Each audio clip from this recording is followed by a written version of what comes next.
guys are the success story. It's all of you working together to support, all the different contractors and all the stuff that goes into a public building. It isn't one person that does it, it's everybody working together. And each of you is just as important as the next guy. So I make sure that I tell all the folks on my team that, and I don't want you guys to forget that either. It's extremely important.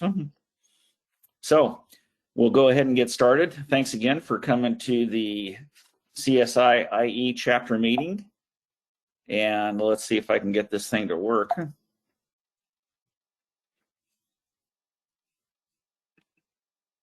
Here we go. All right, so Dave kind of gave a little introduction about myself. I'm the Director of Facilities and Construction at Citrus College. Just a brief overcap on that. We're a single college district. So there's a few of those in the system. There's a bunch of them that are multi-college. Most of them fall into the between 2 and 4 campuses. There are some big behemoths out there like LACCD.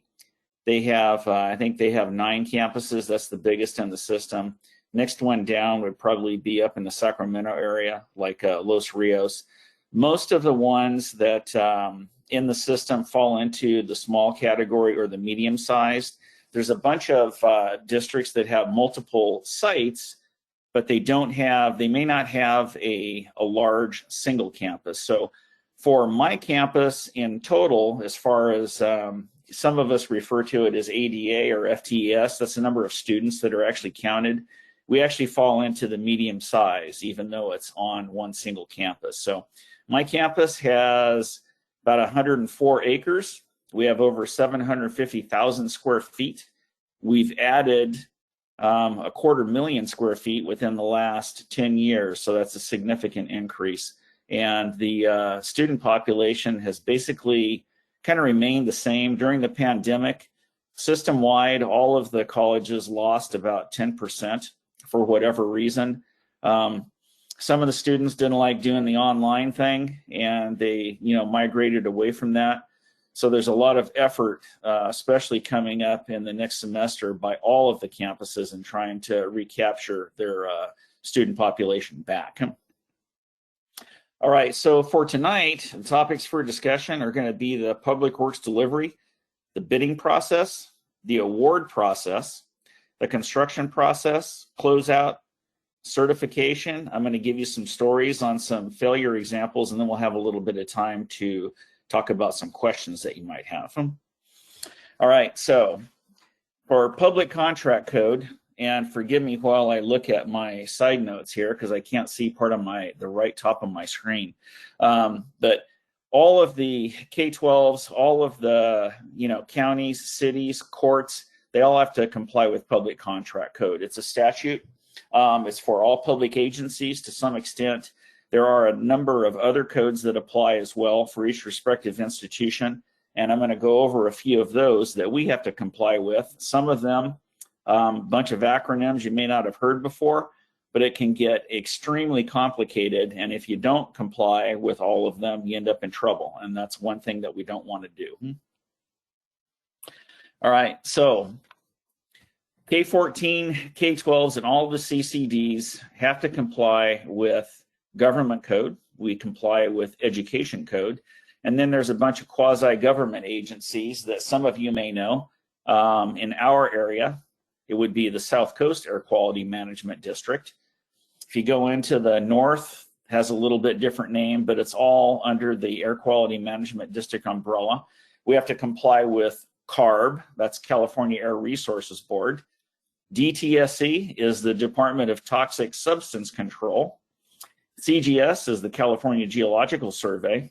DSA is our building department, and that would be the division of the state architect. Prior to having the name DSA, they were actually called OSA. That was the Office of the State Architect. And just a little bit of history on that one. DSA, OSA was all an outcome of the earthquake back in the 30s that basically destroyed part of Long Beach Unified's buildings, especially over on Polytechnic High School. Had it occurred at a different time, it actually occurred early in the morning. If it occurred at a different time when the student population was there, there would have been a number of casualties. And DSA is very proud of telling everyone that since that act was enacted into statute, which it's actually called the Field Act, it was one of the only ones in the state of California that was authored and approved in less than a week. That's pretty amazing. So you think about that, they could probably give some coaching exercises to Congress and the Senate and maybe the California Assembly too, because they can't pass anything that fast anymore. But DSA is very proud of the fact that there has not been one single student casualty since that statute was enacted due to a structural failure of a building. So that's something that we all should be very proud of. We also have to answer to the fire marshal, and that would be the state fire marshal as well as the local fire authority. We have to comply with Cal OSHA, just like any other business does. And we have to comply with one of our big gatekeepers, which is LACO, that's the Los Angeles County Office of Education. So for all the K-12s and many of the community colleges, depending on what area you're in, for us, we're in Los Angeles County. So our checking account is actually held by LACO. So when a contractor turns in a request or an application for payment and he actually receives the warrant, it actually comes from LACO and it doesn't come from Citrus College. So that's something that a lot of folks don't realize. We also have to comply with the industrial regulations. That would be for all of the labor issues, prevailing wage, all that kind of stuff. So add up all of those together, a monumental task. There's others that I didn't talk about, such as CEQA, California Environmental Quality Act. That is actually a subset of CARB. So all of these go back up to the state of California. Many of them are within the DGS. They're all related to something that happens on your campus. So for instance, DTSC, that would relate to hazardous waste. A lot of that stuff you would find out when you did all of your study, when you go through the CEQA process. CGS is real important for us because we actually have a fault line on our campus. So CGS is constantly asking for more information. Whenever we take a project up and we submit to DSA, CGS is immediately instigated and they always come back and ask for more studies and all that kind of good stuff, all in the essence of seismic safety. All right, so bidding, the big picture on that, we have to develop a bidding calendar. And I am the person that actually does that in my district, and I actually collaborate with the purchasing department. So if you look at some of the things that we have to do, we have to comply with public contract code, and they tell you how the bidding process has to occur. So for instance, we have to advertise it in a local paper. That has to be done twice. It has to be done at least 1 week apart. And that, is good and bad at the same time. All of the different bidding houses read all of the local papers. So what they do is they pick up that information and then they republish it. And that information, for a fee, a lot of the contractors subscribe to those periodicals. And they pick up the information and it never fails. They never write it down exactly as it is written. In other words, for what we turn in on the advertisement, something always comes back as wrong, whether it's the dollar amount, the address, whatever it may be. But that does lead to complications with the contractors. And then a lot of times they're upset. Some of them I won't let in and because they didn't comply with what the requirements were. And, it's too bad because they didn't get the information from the district. They got it from a third party and they relied on that. So the fee that they're actually paying isn't really giving them too much bang for the buck. In my district, all of our job walks are mandatory. We never have one that is not. We want to make sure that everybody shows up and we know who everybody is when they come out for the job walk. The district conducts the job walk. I never turn that over to a third party. There are districts that have their construction manager or their architect conduct the job walk. We do not do that in my district. It's always done by the district by the owner. It's our philosophy, and I'll talk to you a little bit about that in some future slides. But our philosophy is, if the owner is absent, you're never going to have a good job. So we're very, very proactive. We stay involved. Again, everybody works together as a team. The architect of record is asked to do a dissertation at the job walk once we go through all of the requirements and all that types of stuff. We have a set of plans and the specifications available at the job walk. They're actually opened up. We don't do a page turn on every page, but the architect does do a complete dissertation and lets everybody know what the scope of work is. If there's something that we think is going to be an issue, we go ahead and look at certain pages so that we can reference it and let all the contractors know what's going on. The district provides the bid package. So what happens on that is there's a bunch of meetings that occur prior to any of the procurement actually being established. So one of the things that we'll do is we'll have a pre-bid meeting, and that's where we include the procurement department, which at my district, it's called the purchasing department. And we have the architect come down and we talk about, when are the different packages needed? When can the architect deliver the electronic set of plans, the electronic set of specs? When can we work together on looking at the general conditions and everything? So the front end documents, which are prepared by the district, have to match, the architect's front end documents as well. If there's any type of error in there where one negates the other, we want to make sure that that doesn't occur. So there's a lot of collaboration prior to. If there's a hazmat report, that is also included in the district bid package, as well as an example of the agreement that the contractor would subscribe to and sign. All of those things are included in the bid package. The district is the one that produces that. I shouldn't say almost all. We're actually in transition right now to doing some of the stuff online, but we always have hard copies available, and there is a sign in and sign out sheet. If you look at the requirements of the contractor and the instruction to the bidders, which is published in the newspaper, it'll tell them that it's a mandatory job walk. It tells them the address, what time it occurs.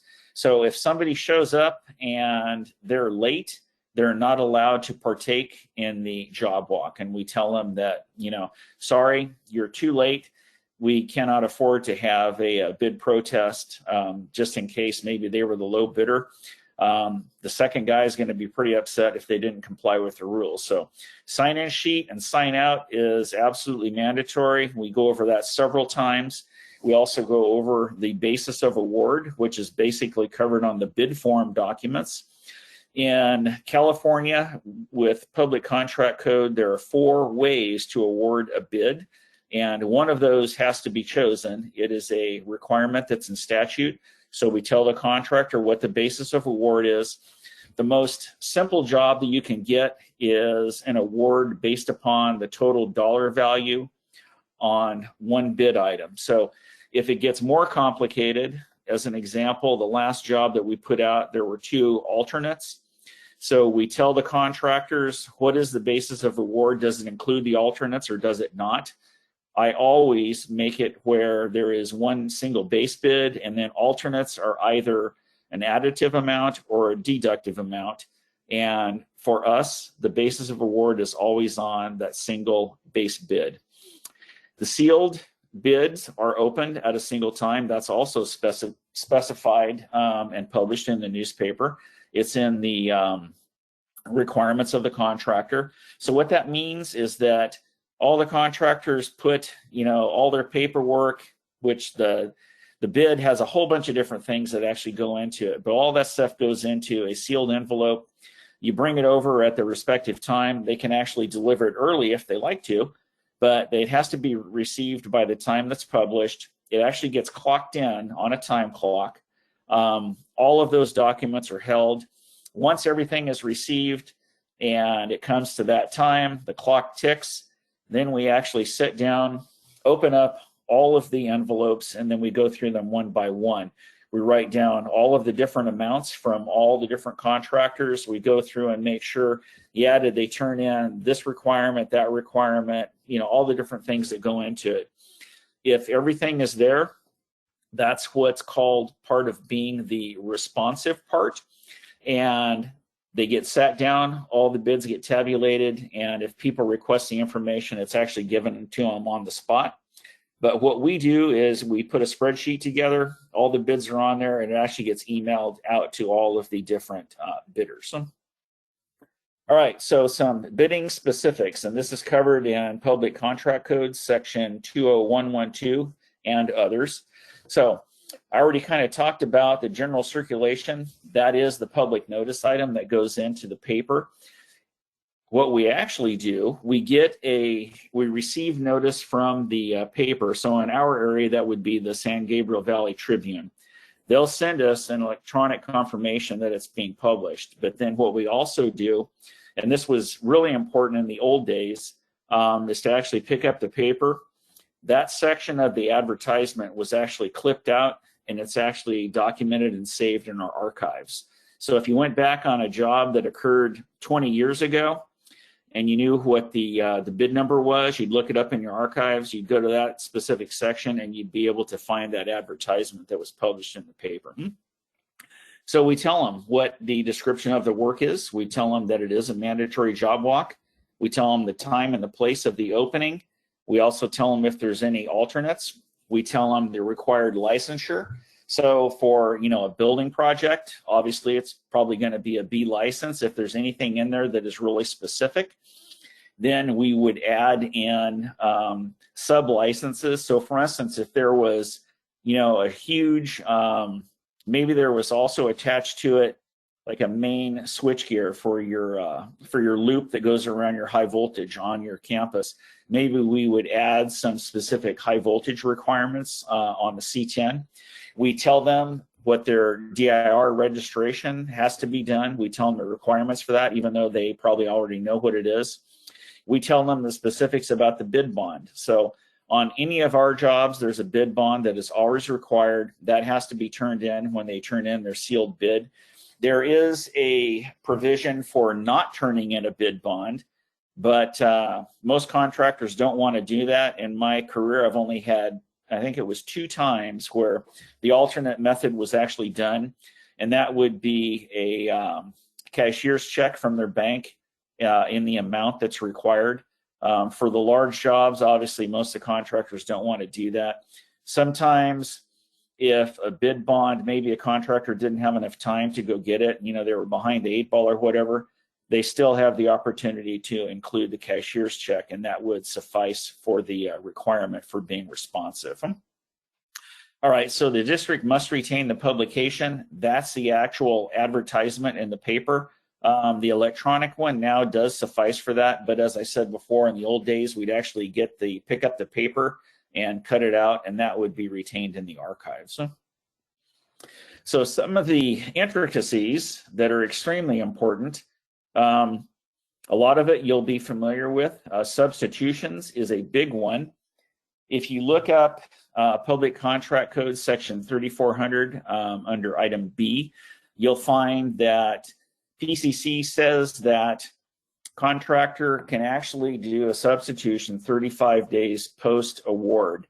So when you think about that, when the original authors were putting something like that in there, they're actually trying to be fair and get the most cost-effective and efficient dollar amount for the public entity.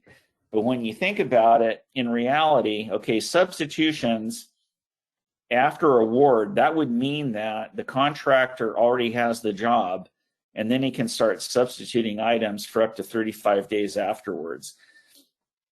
What we do in my district is we change our specification, and it's written into the general conditions. We have changed that section, which we're allowed to do. That's actually in statute as well. We changed our substitution request. It has to be turned in 7 days pre-bid opening. So what that does, it effectively negates the ability for a contractor to, a cheater to say, all right, I'm going to low bid this one. I'm going to get the job, and then I'm going to try to change them up on doing a bunch of substitutions all the way along. That's a monumental problem for not only for the district, but for the architect and all of the subconsultants. Think about that. Whether if it's an electrical item, you're going to be hitting up asking for reviews from your electrical engineer continuously, and it just is not efficient, and it's not fair. It's really not fair to all of the other contractors that took the time to put their bid together and did it legitimately. One of the things that we do ask for when there's a substitution request is a side-by-side comparison. So depending on one of the 4 ways on how the spec was written, if it was a proprietary spec and contractor comes back and says, oh, you know what, that product is no longer it's no longer receivable, they have to do a side-by-side comparison for the one that they're actually trying to change it out to. If it doesn't line up, then what will happen is either myself or one of the subconsultants will be calling the vendor to verify, is this, being stated by the contractor, is it factual or is it not? A lot of times you find out that no, it's not factual. The guy's just trying to, maybe he didn't want to do his homework. Maybe he has a friend that is his preferred vendor. That will happen a lot. But when the side-by-side comparison is requested, most of the time they say, okay, no problem, we'll go back to the original spec. All right, so pre-bid RFIs are extremely important.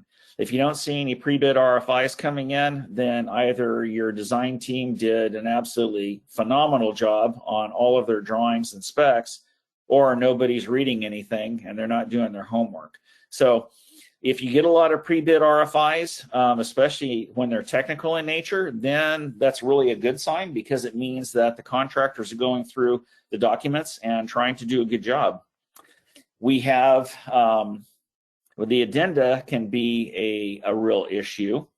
So there's actually 2 different types of addenda. So when you take, for us as a public entity and the division of the state architect being our building department, most of you know that we go up, we submit, the plans go through the process of review. There's usually some corrections that need to be made, maybe some items, have to be changed out or whatever. Anyway, the whole story is when DSA stamps that out, it's sealed. If anything's changed after that, you have to go back. There's an addenda to the drawings. There's another type of addenda that is issued by the district. Maybe we change, the bid opening time or the bid opening date for some reason, something like that. That's another addenda that is issued. The problem is when the architect brings the stamped drawings to us, there's already a date that's established. And usually what happens when you talk to your district council, they always want to name the addenda consecutively, starting with the number 1. So if there is an addenda to the drawings and specs, obviously that would be addenda number 1. The district hasn't bid anything yet because it's actually against the law to even do that if you don't have stamped out drawings and specs. If there's an addenda on the district side, then technically that should be addenda number 2, but that's not how it works. Purchasing will always want to issue their addenda as number 1. So now we have addenda number 1 and addenda number 1.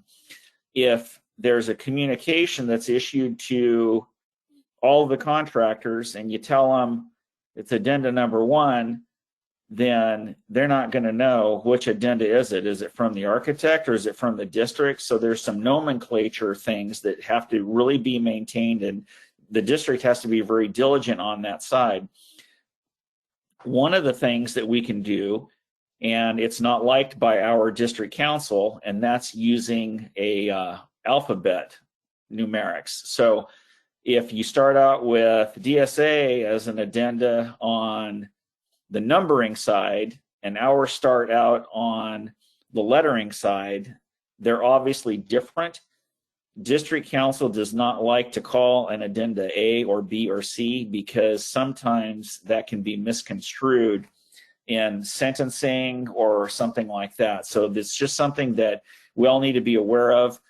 The best thing to do is if you go to a district and they've actually figured out, and they will call the addenda that's issued by DSA simply DSA addenda number 1, and then go on from there, and then call the ones that are issued by the district addenda 1, 2, 3, or 4, and then go on from there.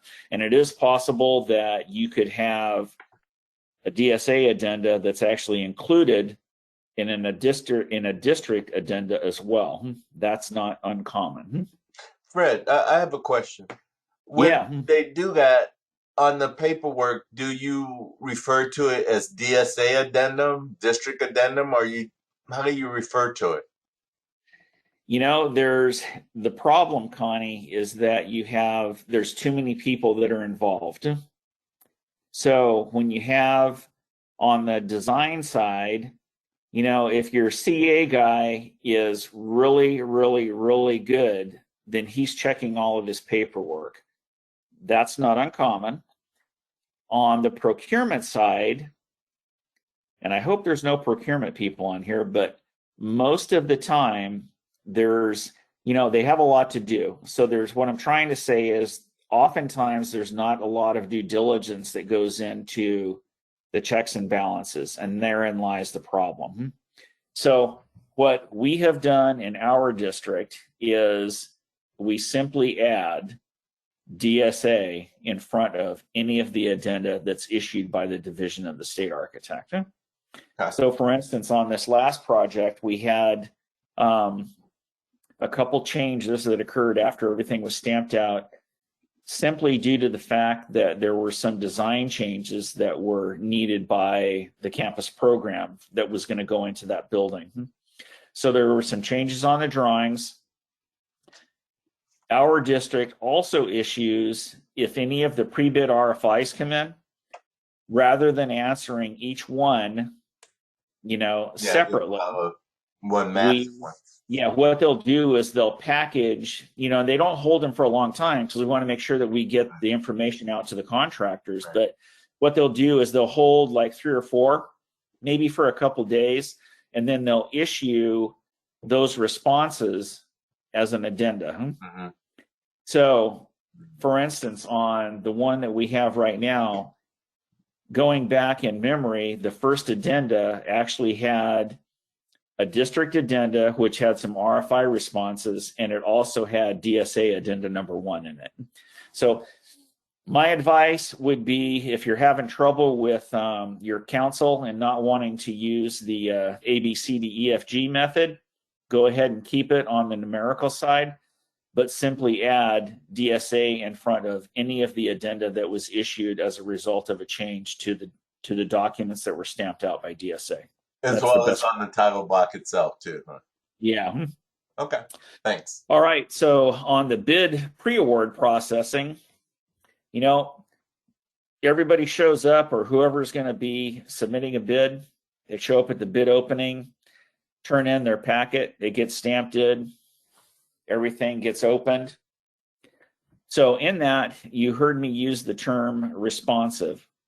So responsive on the contractor side means that they complied with what all of the requirements were of the bid. So basically what that means is that the bid form is complete. The bid form is the part where they list out what the pricing is.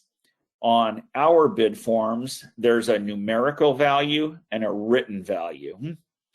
And it's not uncommon to have somebody make a mistake on the written in comparison to the numerical value. The numerical value is the one that takes precedence. So the bid form has to be completed thoroughly.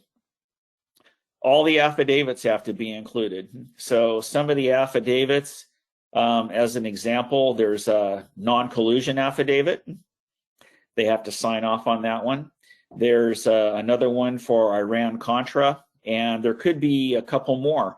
Some of them are not even in statute. Maybe a district adds one in there. So as an example of that, let's say that we're doing all of our issuance of documents electronically.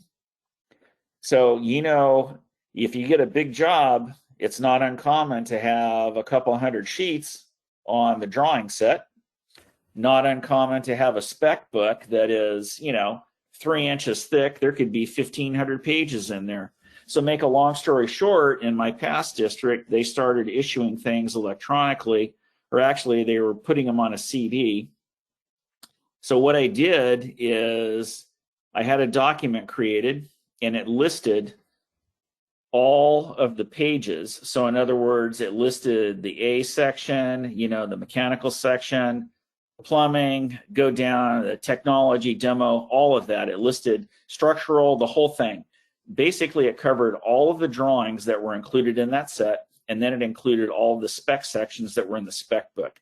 And then the contractor had to sign that affidavit attesting to the fact that they received the entire set of documents.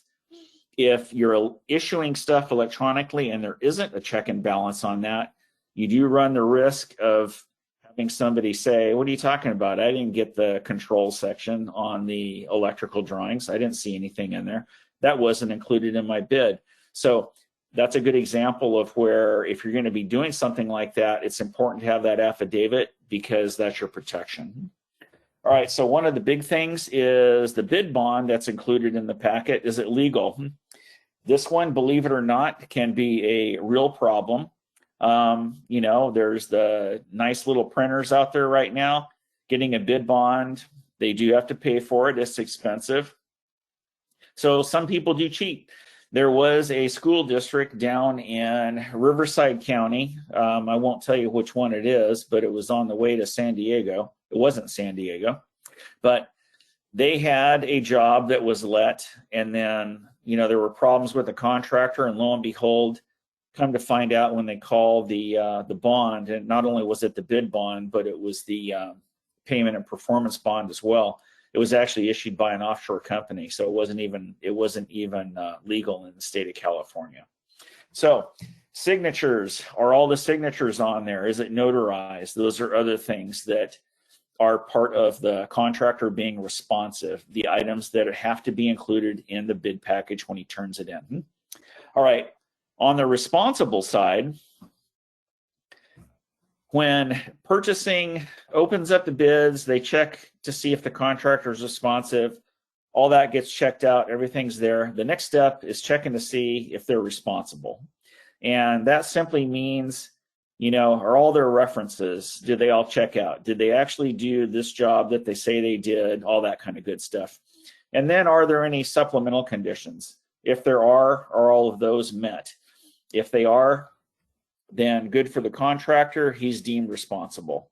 After it gets to that point, then we have bid award processing. I get notified of, here's the 3 top bidders, here's number 1 and number 2. We checked everything out.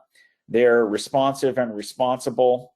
With that being said, then what I'll do is probably do a takeoff on all of their subcontractors. And what I usually do is put it all in a spreadsheet.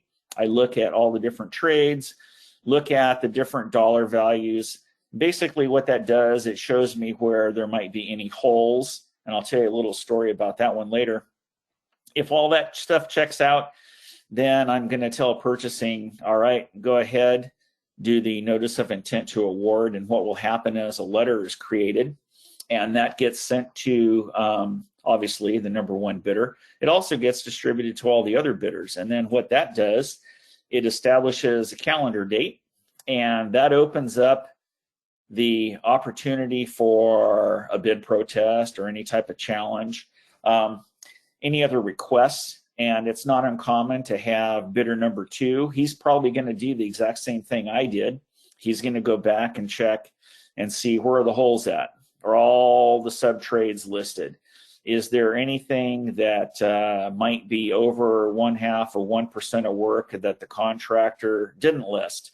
If that's the case, then they're going to send us a letter requesting more information. A little bit more homework has to get done. Had that happen several times. And, if it gets too iffy, then there's a couple different things we can do, because nobody wants to have a protest, have them showing up at the board meeting. So usually if it gets real bad, then the best thing that the district can do is throw out all the bids and start the process again. All right, so let's just say that there aren't any protests, there's no challenges, everything looks good. Then what happens is the agenda is prepared for the Board of Trustees, and it goes on the board agenda. They vote, votes are tallied, and then if it's all passed, what that does is it authorizes the CBO, which is the chief business official, to execute the agreement. That means that it goes back down to purchasing. All the paperwork is processed. They make contact with the contractor. I'll be doing other things on the side, and basically all the paperwork, the rest of the stuff has to come forward, and once it gets executed and signed off by everybody, then we move on to the next step. That would be bid award execution. So the agreement is processed, payment bonds have to come in, the performance bond has to come in, the certificate of insurance has to be issued by, usually it's issued by their carrier, and that is an accord form. It'll list all of the different insurance that they have. It obviously has to comply with what our requirements are in the bid set. And the district would be listed as an additional insured. That would occur at the bottom of the document. Everything gets put away. Subcontractor list is requested. This one is really important. So what I do on that one, it's not the subcontractor list that's turned in with the bid package. So what we do is we sit down and we request a list of all of their subcontractors. And you want to get that up front, because what you're doing is, if there's a change of any one of the subcontractors that are listed, it has to be approved by the Board of Trustees as well. So it has to go on the board agenda. So you want that list up front. And really, the other thing that it pretty much eliminates is the contractor doing bid shopping after the fact. So, you know, he may know, he obviously knows what the numbers are from this guy. It stops him from going out and sharing that with somebody else and trying to bid somebody else down. All that does is loosen up the job. You don't want anything like that happening. And then we established the pre-construction meeting, and we want to make sure that all of that is prepared. I actually prepare the pre-construction meeting, and if you're in my district, the owner chairs it. Nobody else does. As I said before, you can't have an absent owner. You have to have an owner that is fully engaged. And if the owner chairs the pre-con meeting, that sets the foundation for virtually how everything is going to operate throughout the life of that project. I have a comprehensive agenda. We introduce all the different team members. I actually put down all of the established dates. That would be for the notice to proceed. We tell them when the critical path method schedule, the baseline schedule, is to be turned in. We give them plenty of time for that. We tell them when the schedule of values is due. We tell them when they are to turn in their staging and laydown plan. Anything else that's included, and obviously that would be predicated on what type of scope of work it is. We tell them what the communication protocol is. So just on the communication protocol alone, you know how easy it is to, slap out an email to somebody else, and the person that's sending it doesn't know if that person's on vacation or maybe they're sick or whatever. So we actually have a communication protocol. It lists all of the specific people that are to be included on every single email. So that virtually eliminates, can't say 100% because you know how errors are, but it probably gets rid of 99.999% of the communication transmission problems. So some of the other things we talk about the DSA process, what a CCD is. CCDs are, DSA, they changed up a few things a few years ago. CCD was one of them. And one of the things that they were trying to eliminate is unnecessary work for the field engineer. When you're in a school district, you're actually assigned a field engineer, and that person is the representative from the division of the state architect. He is the person that actually comes out and checks on the job progression. So in the old days, it was very common to have reams of paper in the field engineer's office just getting stacked up. And it could be for stuff that's not really, not even relevant to the project. They're required to look at everything. So one of the things that DSA did is they eliminated a whole bunch of stuff that wasn't necessary, and they want the field engineer to focus on the changes that actually mean something. So the 3 categories: fire and life safety, access compliance, and structural safety. If there's a CCD that has to be issued, which is a construction change document to DSA, unlike the construction change directive that an architect would issue to a contractor, a CCD, the document, goes up to DSA. So we make sure that the contractor knows the difference between the 2 CCDs. DSA shouldn't have used the same acronym as the other one, like you would learn when you take your CDT test. They're not the same at all. We also explain what the payment process is for the contractor, all the things that he has to do, and we make certain that we explain to him that the payment process is in place and actually to expedite his payments and receiving of them, because money and the cash flow is the lifeblood of the contractor. We talk about how to do changes and substitutions.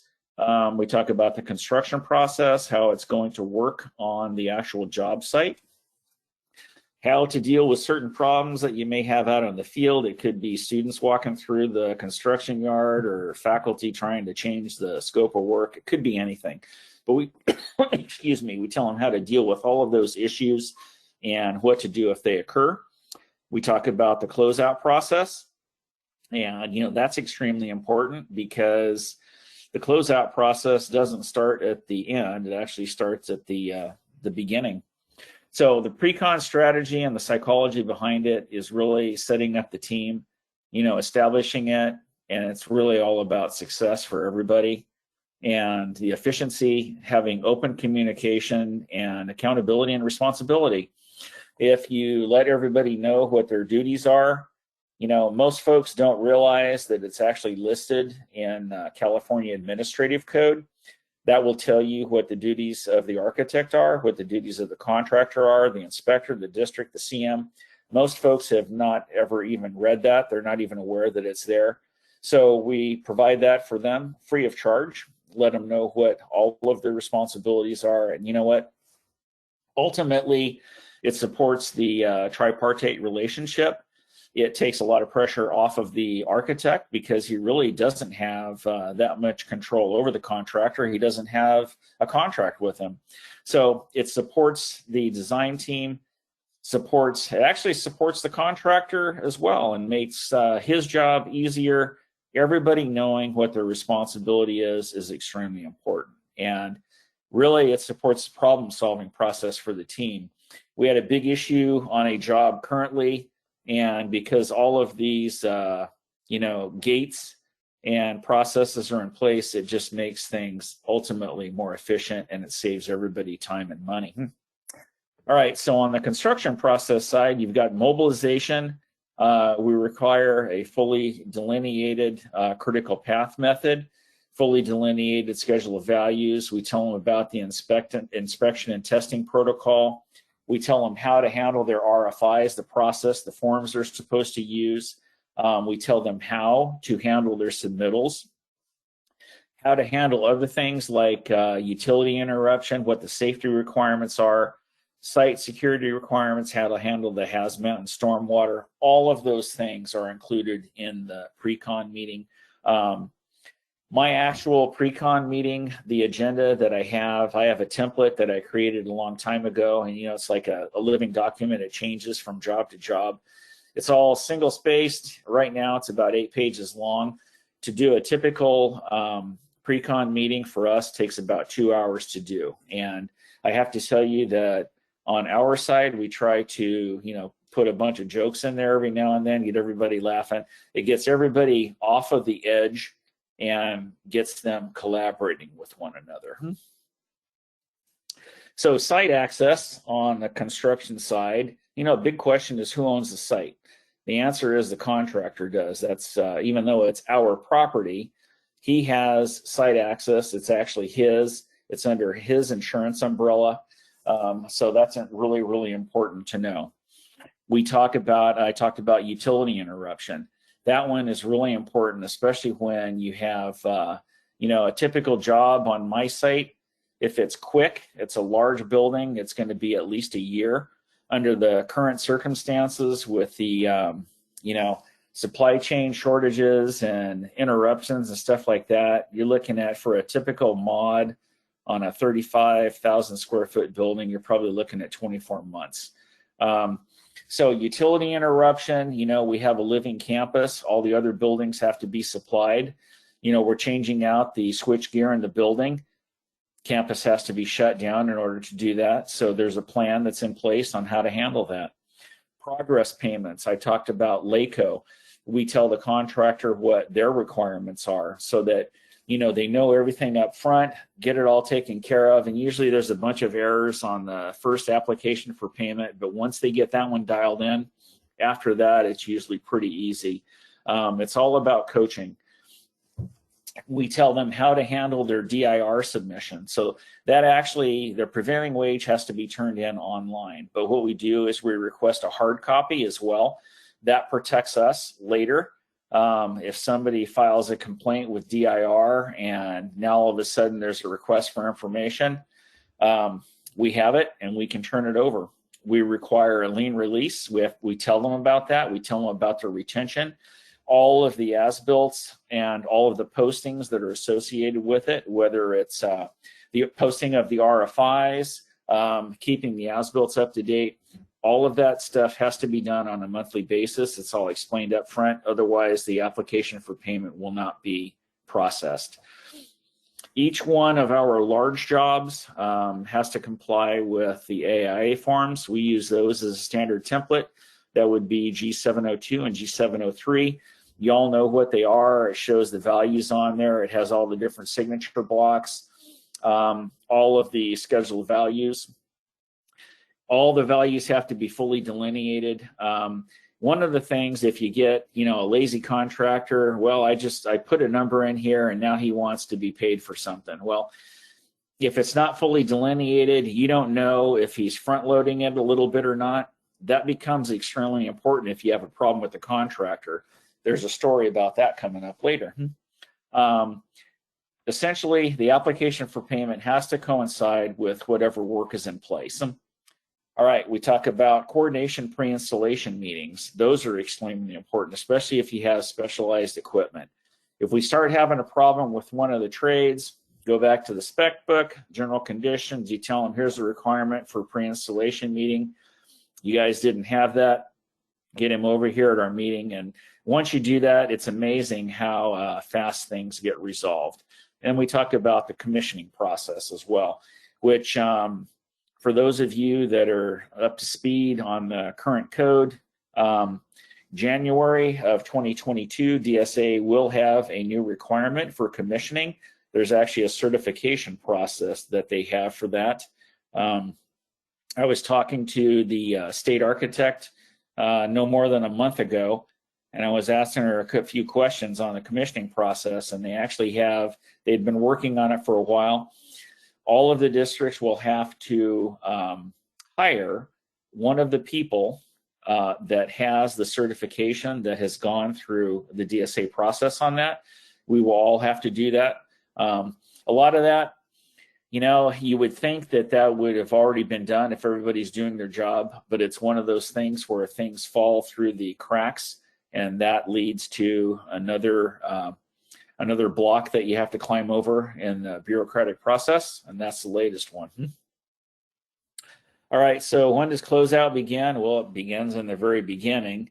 And what does it do? It establishes substantial completion. It establishes the warranty period, how final payments are going to be made. It establishes the notice of completion It establishes when final stop notices can be done. You receive all of the closeout submittals at the end. You receive the attic stock.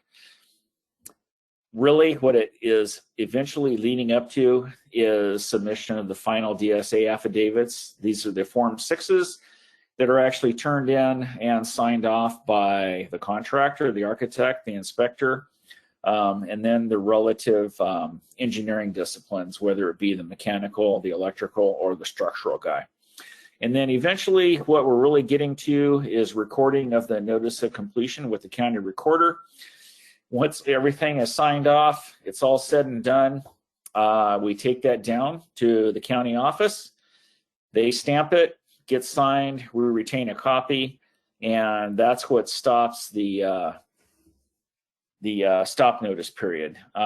Once that's done, that's the district protection for, all the folks. Could be a vendor that had actually submitted a preliminary notice or a 20-day notice. They're both referred to as the same thing. It stops any claims from any one of the suppliers once the notice of completion is recorded. After that's done, we process the final payment per public contract code, which the contractor can receive his retention payment 35 days after the fact.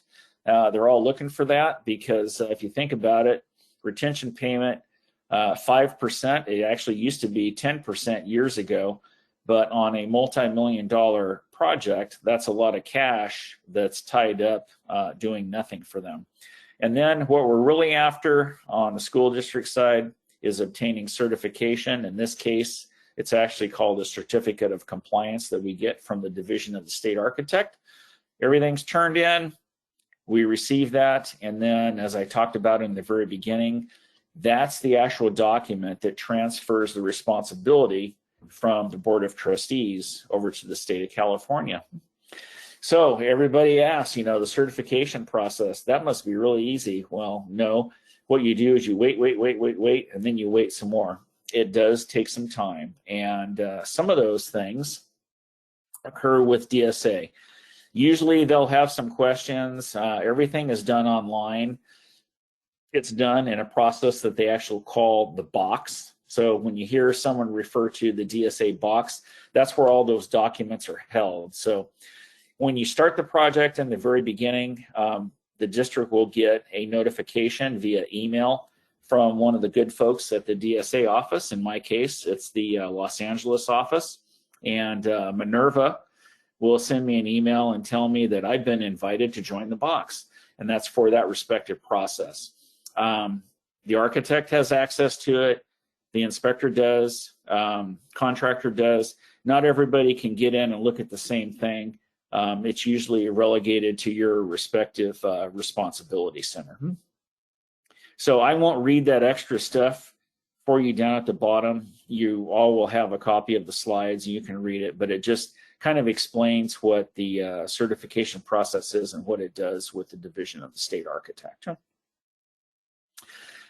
So project certification, again, it's kind of written out here, but every district is after that letter. And it's amazing because if you go on DSA's website, which is a subset of Department of General Services, you can look up any school district and you can see how many uncertified projects they have. If you looked up my site, you're probably only going to see 2, and those are active projects that we have. A few years ago, it was not uncommon for a K-12 district. I'll kind of pick on them a little bit. Because they weren't as diligent as the colleges, but even on the college side, there could have been hundreds of projects that were non-certified. On the K-12 side, it was in the tens of thousands, and that causes real problems. Most of the boards, the trustees that are in those districts have no clue that they're actually responsible for those projects that are uncertified if something happened. So what happens if I don't get certification? Well, it certainly is not good news. Compromises state funding, compromises the Board of Trustees because in California statute, they can be held personally responsible for it. It compromises the project, compromises the design team, the district. It actually compromises all the occupants of the building. It's not a good thing at all. On the state funding side, one of the things that DSA has done is when the design team takes a project up for intake, which is basically submitting it to the DSA office, and that starts the whole process. DSA will look up and see, do you guys in your district have any open projects? And if they see that you do, they may tell you to take it back and get those certified before bringing it back.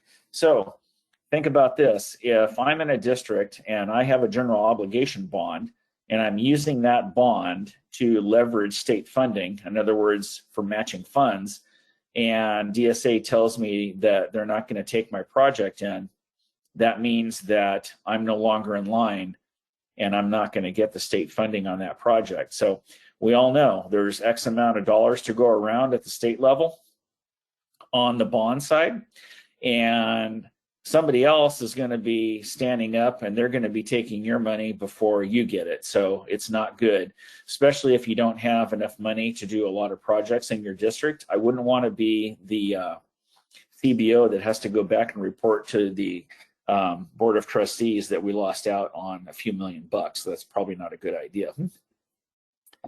All right, so the Big Arrow certification process, you can look at that later, but it basically tells you everything that I've already talked to you about and how they're addressing the uncertified projects. And again, years ago, there were thousands of them that were uncertified. The new process has helped that out a lot, and there's many, many, many less now. All right, so the owner, well, that's the district, and in my district, that would be me. The owner is the one that conducts the orchestra, and the players, those are the architects, the engineers, the contractors, the consultants, any of the vendors, and the players are the ones that play the instruments in the orchestra. Certification, I don't have to tell you, but it requires teamwork from all, because we're all working together as the orchestra in serving our students. So now I've got some stories for you real quick. I know that we're running a little bit late. It's already 6:36. So I will tell you about calling a bond. So remember I told you the story about the district down in South Riverside County that they had to call a bond only to find out that it wasn't a legal bond. Well, that's not good. So when you call a bond, I've had to do that twice, and both of them were related to a contractor that had basically gone bankrupt. So he was no longer performing, went out of business. There's a bunch of things that the district has to do. It's really a painful process, but inevitably what happens is we call up the surety. That's basically the insurance company, the owner of the bond, and we call them. You know how insurance companies are. They don't want to hear you calling up for a claim, but if you're calling up to say I'm paying a bill, they'll be happy to talk to you. So anyway, when you have takeover by a surety, they become responsible for completing the work. That's why all of the application for payments have to match the actual work in place. If you have overpaid a contractor on a job because he front-loaded the documents or whatever, and let's say that there's $500,000 worth of work left to do. Let's say that you overpaid him by $250,000. The insurance company is only going to cover the $250,000. That means you're out of pocket on the rest. So being diligent on how you handle your paperwork, all of your applications for payment is extremely, extremely important. So had to do calling a bond twice. I've had 2 projects taken over. And the last one I did was actually on our administration building. And there was about $2 million worth of work that was left to be done. And I'll tell you that for us, it was actually a blessing, because the takeover contractor did an absolutely phenomenal job. The surety, they stepped up. Once they looked at all of our documents and everything and saw that everything was in place, yeah, the contractor failed on this, and this. They really stepped up, and the job turned out way better than it ever could have had the original contractor completed the work. So a quick story on illegal dumping. There was another contractor, and this gentleman was actually one of the other ones that we had to call a bond on. It was in a different district than the one that I'm in now. But one day I get a phone call from the IOR, which at that time it was the inspector of record. Now it's called a PI, which is the project inspector. But nonetheless, I get a phone call and he tells me that, wow, you know, this guy is either Superman or something's wrong, because his turnaround time on dumping his spoils is only like a half of an hour.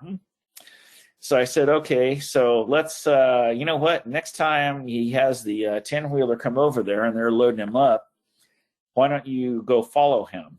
So lo and behold, this guy was going around the corner, and it was in a district that was in a county jurisdiction. So it wasn't an incorporated area into a city.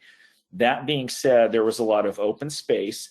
This guy was actually dumping his spoils behind a Bank of America. So he was a little shocked when we approached him and showed him some photographs and everything.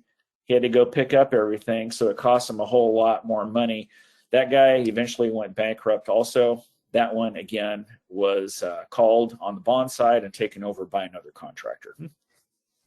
Termination of an architect. This one is something that you never want to have to do, especially if you're halfway in a project, because terminating an architect is really tough, because you're going to have to find another one to take over the documents and everything. That's a story in itself. But we did have to terminate one architect for non-performance or cause, and fortunately for us, it was after the project was over. He was essentially overbilling enormously, and there were a bunch of other problems. That one, the termination of the architect, was actually related to the first calling of a bond that I had told you about. So he kind of took advantage of a situation in billing, claiming extra time, which there was extra time, but when you go through all of the paperwork and document or look at all of his documents, you know, and I'll give you an example. He showed time for one of his, I don't know, maybe it was one of the job captains or whatever. But when you look at the timesheet and it shows that this guy worked 18 hours in one day on a project that was ours, well, I know that he's working on other projects at the same time, and he does have to sleep. Things just don't add up. So he was terminated for cause, and that meant the loss of another contract on another building as well. That one is a tough one. You know, you don't want to go through that, but sometimes you have to. Coaching a contractor for non-compliant work. This one is actually an amazing story. We have a contractor that's out. He's actually working on our current building modernization. This is his third project on campus. And to make a long story short on that one, we had a building, and this goes back about 6 years now. He was obviously the low bidder. I walk out on the site, and we had gone through the pre-construction meeting already. And, you know, he wasn't turning his paperwork in on time, just not being real responsible in that respect. And I see some people walking around the building. So I went over and approached them and asked them who they are. I didn't tell them who I was. Come to find out, it's his abatement contractor. And he proceeds to tell me that he's going to be starting on Monday, who he is, what he's going to be doing, all that kind of good stuff. So I told him, I said, you know, you might want to call the general and tell him that you're not going to be working on Monday, because for one, you haven't turned in any of the submittals that you're supposed to do. All of that was discussed at the pre-construction meeting. You haven't turned in, you know, any of your submittals for the hazmat verification. You haven't turned in your AQMD letter, all that kind of stuff. There's no staging plan, no nothing. So he goes back and calls him, and then I get a phone call from the superintendent for the GC, and he's a little upset. And yeah, he was getting kind of testy, so I hung up on him. So the next thing you know, I get another phone call back right away, and he tells me, I don't appreciate people hanging up on me. So I told him, well, you know what? I don't appreciate people that don't listen. So anyway, you can see how it's kind of going, and went from one thing to another, and then he sends me a text, and I didn't even answer it. So then he calls me, and you could tell his voice changed a little bit, and he tells me, you know, we've got our trailer. It's on its way over there right now. And keep in mind, he still hasn't turned in any of his staging plan. Where's his laydown area? None of that stuff has been submitted at all. Not to mention the fact that, okay, so who's going to be receiving your trailer on our site? I'm not going to do it. That's your property. So I asked him where he was at, and he tells me, well, I think he's somewhere on the 60 freeway. And this is not a joke. I told him, you know what, you should call him right now and have him pull over. And he said, well, why? I said, well, because he's going to be turning around, because he's not coming on our site, because you haven't listened to anything yet. So then he gets testy again. I hung up on him again. So he calls me back. And now finally, his attitude is a little bit different. And I said, okay, so what's really going on? And he said, well, you know, the office kind of sent out a bunch of stuff right away because they got the notice to proceed, and they're already a couple weeks behind, and they're, you know, scared about the schedule. And I said, I'll tell you what, here's what I'm willing to do. You're going to call the guy, and you're going to tell him we're not doing any of that now. We're going to have the pre-construction meeting again. Only this time, you're going to listen to absolutely everything. And here's what I'm going to do for you. I'm going to call purchasing, and I'm going to tell them to negate the notice to proceed, and we're going to issue you a new notice to proceed. It's going to be this date, and then you're never going to let this happen again. And after that happened, there were some other hiccups along the way in the building, but they did an incredible job. They were absolutely excited to do, when's your next project coming up? Get this, they were the low bidder on the next job. They were $600,000 below bidder number 2. Ooh. That, of course, was was another multi-million-dollar project, but they completed that one, and now everybody knows what their place is, what their responsibilities are. They know how we treat them. They know that we're fair. They know that it's not a typical district where you're going to have to fight for your money. People are going to hold your pay app and all that kind of stuff. None of that stuff occurs. That's part of working together. But that led to them bidding on building number 3, which is actually underway right now. And they're great to work with. So, you show a little bit of forgiveness to somebody, but you still have to be assertive about it. And lo and behold, that's what happens. So the wise musicians are those who play what they can master. I'll leave that to the big Duke. And that is the end of my presentation. I know I went a little bit over, but kind of explains, how we do a project at our campus. Not all the districts are the same on how they do them, except for on the legal side. They all have to comply with public contract code and all that kind of good stuff. But when you go out to work with an owner, you want the one that is going to work with you as a team, and that's what we do. And all of you folks, as I said before, doesn't matter if you're an architect or a supplier or whatever, all of you play a huge, viable part in bringing that piece of music to completion, and that's the end project. So with that, I'll take some questions.